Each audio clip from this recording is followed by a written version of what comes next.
Scriba'dan herkese merhaba. Bugün yine Scriba garajdayız. Murat 131'imizin kaldığımız yerden devam ediyoruz. Ustalarımızla birlikte bugün kaportanın önce bir dış durumuna bakacağız. Bütün çürüklerini, göçük yerlerini tespit edeceğiz. Kaportayı bir analiz edeceğiz. Daha sonra iç döşemelere girecekler. İç döşemeleri tamamıyla sökecekler. Bu sayede araç tamamıyla çıplak halde kalacak.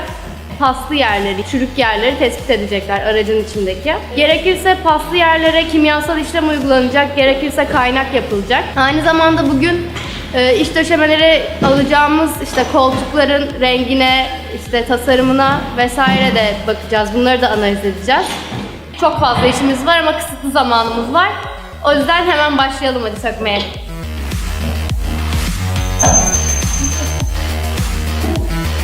Nasıl Dilara? Şeref abi ne yaptınız? Ben konuşurken kaşla göz arasında. Ya sen bize zaman tutarsın ha? Bu sefer korktunuz galiba kronometreden. Evet. Bir an önce işimizi başlayıp bitirmek için içeriği sökelim bir dağıtalım dedik. İyi yapmışsınız. Hadi kolay gelsin o zaman. Sağ olun.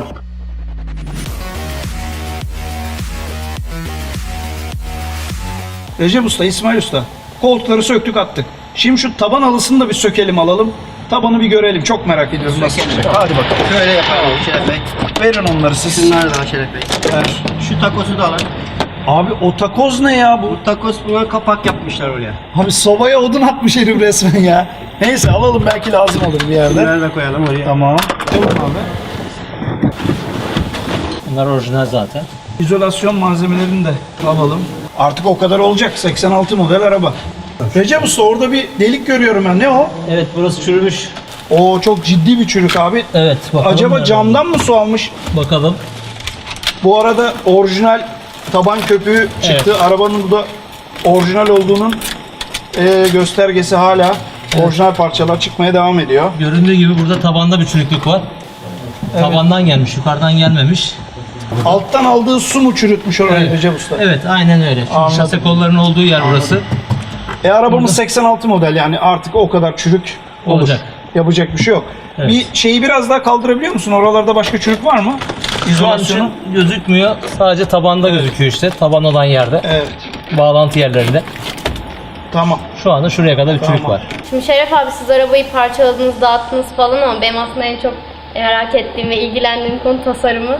Siz orada tamiratla uğraşırken ben buradan biraz koltuklara baktım. Nasıl bir şey yapmayı tercih edeceksiniz? Nasıl bir şey düşünüyorsun? Dilara spor koltuk takalım biz bu arabaya. Tamam. Spor koltuktan kastın yarış Yani arabası. şu yarış arabası koltuğu değil. Yarış arabası koltuğu çok kullanışlı olmaz ya. Böyle biraz sportif görünümlü ama rahat oturulup kalkılabilecek ve ayarlı bir koltuk takmamız Tam gerekiyor. cadde arabası kıvamında Evet. oldu. Tam cadde. Sen neler buldun bir göstersene bana.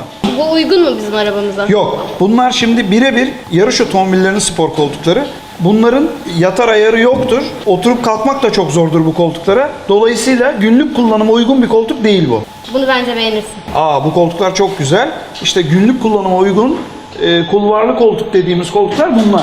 İnşallah buna yakın bir koltuk bulur, otomobile takarız. Peki başka aracın hoparlörleri değişecek mi? Direksiyon nereler değişecek? Nelerde değişiklik yapacağız içinde? Spor bir direksiyon takacağız. Jantlarını biraz büyüteceğim. 15 jant takacağım. Biraz canlı olacak araba. Bu sürpriz olsun yalnız. Tamponlarını da bir değişiklik yapacağım. Sen iç döşeme renginde ne düşünüyorsun? Ne yapalım mesela? Ya böyle aslında siyah yaparsak yine sportif olabilir ama kahverengi de bence çok şey yapıyor, uyuyor ve İtalyan gibi oluyor kahverengi iç döşemeler. Dilara istersen bu renk konusunda takipçilerimize de bir soralım. Onların fikirlerini de alalım. Ne dersin? Eğer sizin de otomobilimizin içi ve dışı için tasarım fikirleriniz varsa, renk fikirleriniz varsa bunların hepsini yorumlara yazın. Biz hepsini okuyoruz. Çok güzel fikirleriniz var gerçekten. İsmail Usta bir de eskilerin deyimiyle şoför mahallini bir görelim bakalım. Aç bakalım ne çıkacak kaldıralım orada. bakalım ne varmış burada. Burası Taraf güzel. çok orijinal bir şekilde duruyor Şeref Bey. Hiç bozulmadan Hiç bozulmadan duruyor. gelmiş. Recep Usta sen dışarıdan mı müdahale ediyorsun? Evet, burada müdahale edeceğim. Tamam. Sen dışarıdan biz içeriden. Hadi indirelim şu Hadi torpidoyu da. indirelim bakalım.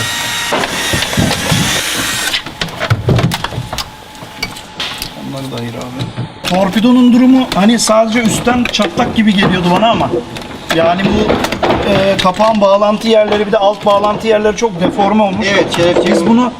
Biz bunu böyle toparlamakla hiç uğraşmayalım. Bunun Yeni bir torpido. Yeni bir torpido Evet, bulmamız yeni bir lazım torpido buna bulup Şeref Bey. burayı da cam gibi yapalım. Müzik sistemimizi de sökelim. Bakayım.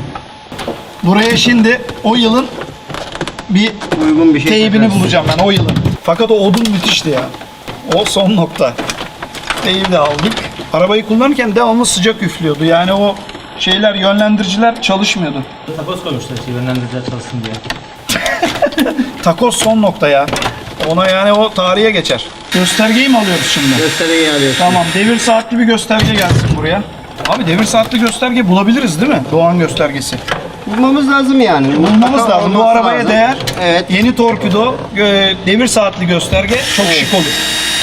Direksiyon da deforme. Ben buna sportif bir direksiyon da bulayım. Direksiyonumuz zaten kırık takmışlar. Yani buradan şey olduğu için bu direksiyonla geziyoruz. Allah korusun adamın kafasını gözünü parçalar. Torpidodan çıkan vidaya bakar mısın? Abi bu ne ya? Silindir kapak saplaması gibi, bu nedir ya?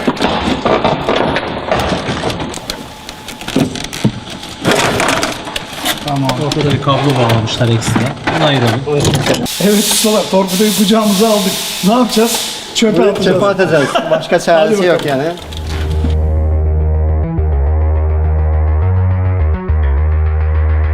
İsmail Usta, sigorta kutusuna gene bir şeyler yapmışlar. Bu plastik kelepçeleri takmışlar ama zannediyorum temassızlık var burada. O yüzden mi takmışlar Evet bunları? Şeref Bey. Sigorta kutusunda herhangi bir temassızlık olduğu için bunun getirilmesi için plastik kelepçeyle sıkıştırmışlar. Tamam, biz onu güzel Biz bir bunu elden geçir hallederiz. çıkaracağız. Tamam. Tekrar orijinal şekilde onları onarıp yerine takacağız. Yerine takacağız. Her şeyini söktünüz. Size de sök demeye gelmiyor ha. Geldi mi kalorifer kutusu? Aynen, Gelsin kutusu bakalım. Geliyor. Bunun da tabii radyatörünü kontrol edeceğiz. Tıkalıysa değiştireceğiz. Her şey olduğu gibi Evet. keçemiz de orijinal. Şeyi çıkaralım. Ondan sonra tespite geçelim. Var mı orada çürük İsmail Usta? Burada herhangi bir çürük yoktur. Dolayısıyla Sadece tek o kadar gördüğümüz çürük burasıydı. Burada görmüştük artık o zaten. kadar olacak. Serkan Usta! Efendim Şerif abi. Serkan Usta gel. Merhaba. Merhaba. Gördüğün gibi böyle krater halinde çürüklerimiz var. Ellerinden öper. Şerif abi buraları tamamen şanzıman ayağı var burada. Şanzıman ayağı etrafında işte kurtarabileceğimiz yerde kadar zemini kesip parça koyacağız. Yeni Parça kaynatacağız, doğru mu? Alıştıracağız oraya, parçayı kaynatacağız. Aynen. parçayı Eski haline kaynatacağız. döndüreceğiz. Çok doğru. Bu şasenin altında olan nemden dolayı şasenin tam ortasında olan metal çürümüş ve buraya uygun bir şekilde parça kaynatacağız. Karşı göğüs sacında işte tamamen ön tarafta nem olduğu için sigorta tablasının altında su. Tabii oradan su alır zaten, damlar. Buraya parça koyacağız ve buraları üst potele ve üst şaseyi temizleyip altında ne var ne yoksa buraları tedavi edeceğiz. Tamam. Sonra sol tarafta, Sol taraf iyi görünüyor. şurası bana biraz zayıf geldi. Diğer taraftaki gibi. Burayı da kontrol Burayı ederiz. bir kontrol edeceğiz. Karşı tarafta var. Karşı tarafın direği ve üstte nemden oluşan hatalardan. Evet. Korozyon Yine orayı da sebep temizleriz, olmuş. görürüz Evet, ne olmuş. oraları temizleyeceğiz. Gerekli onarımı yaparız. Aynen. Daha önce bir işlem görmüş zaten. Parçalar konulmuş. tabanlarını değişmişler. Sonra altına komple temizledikten sonra izolasyon yaparız. Yine Fütür ziflerimizi atacağız herhalde değil mi yapıştırırız. altına? Gene böyle parça ziflerimizi yapıştırırız üzerine. İşte o da yerden gelen taşları ve sesleri, torkları, sesini daha tok hale getirir. Evet. Sonrasında üzerine pütür izolasyonu yaparız. Kalın bir pütür izolasyonu. Tabanı kurtarmış O da çok oluruz. koruyucu olur. Evet. Şimdi istersen şeye geçelim, motor içini bir görelim. Motor içini görelim. Tamam.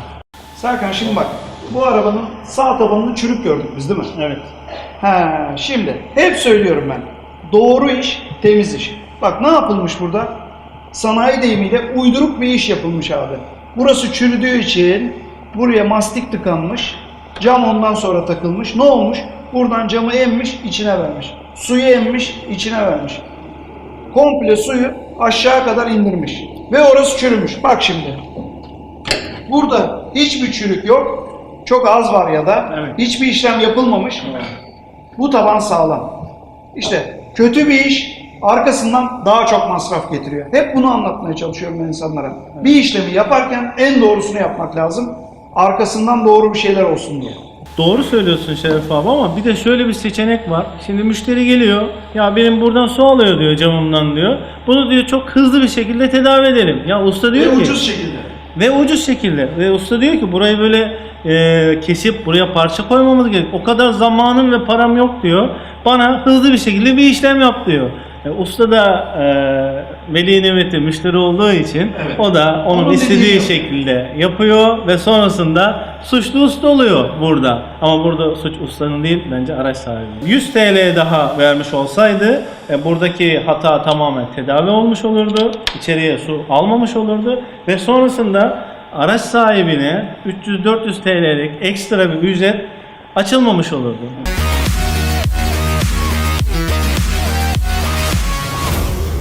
Kapı sacı değişmiş ama iç izolasyonu yapılmamış. Yapılmadığı için de kapıyı kaybetmişler. Yani kapı çürümüş. Şu an değişmesi gerekiyor.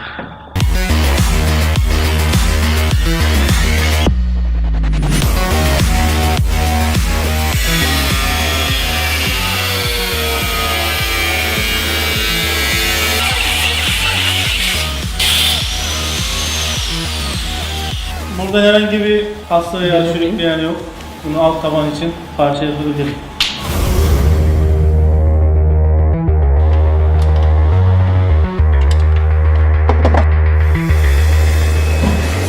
Şeref abi biliyorsun ben buraya çok takıldım. Biraz pis burası. Şöyle şunu takdim edeyim ben sana.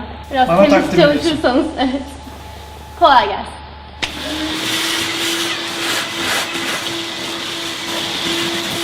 Serkan Usta, bu arada milli olmuş takımlarla çalışıyorsun. Türk takımı. Nedir abi onlar? Abi keski ve çekiç. Olmazsa olmaz değil mi? Olmaz. Bence bu havuz sacı yine olmayacak. Yani fikrimi söylüyorum yine. Bu havuz sacı neden olmayacak? Alttaki pütürün olduğu yerler, ziflerin olduğu yerler yine açıkta kalacak.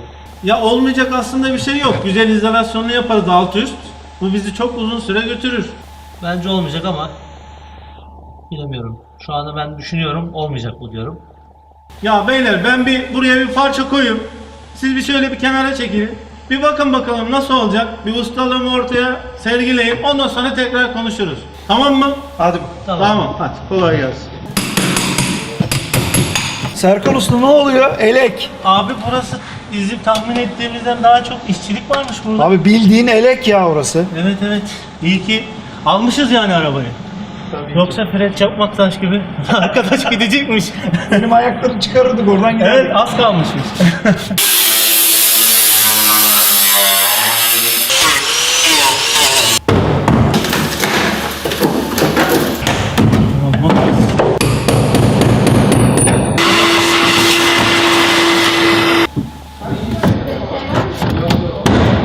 Şimdi Serkan Usta aşağıda sacın çizimini yapıyor, ölçüsünü alıyor. Ben de yukarıdan ayaklarına baskı yapıyorum kaymaması için.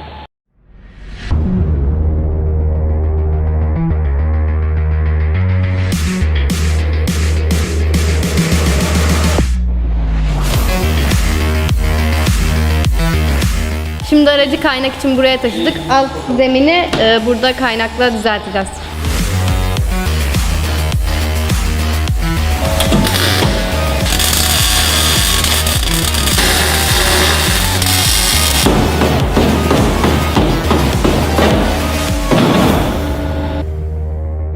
PU 9100 mastik kullanacağız zemine. Bu ürün çıplak zemine en iyi yapışabilen mastik olduğu için bunu tercih ediyoruz. Mastiği kenarlara sızdırmazlık yapması için kullanacağız. Kenarları yumuşatması için mastiğin alıştırmalarında mastiği inceltmek için tiner kullanıyoruz. Bu işlemi korozyon süresini uzatmak için yapıyoruz.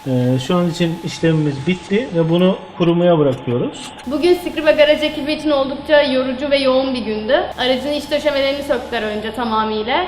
Sonra dışarıdan kaportanın durumunu analiz ettiler. Aracın içinde büyük bir çürükle karşılaştık. Bu ustalarımızı biraz uğraştırdı, biraz yordu. Bir sonraki bölümde ise aracımızın ön ve arka düzenini tamamıyla sökeceğiz. Videomuzu beğenmeyi, kanala abone olmayı unutmayın. Aynı zamanda araçla ilgili tüm önerilerinizi yorumlara bekliyoruz. Bir sonraki bölümde görüşmek üzere.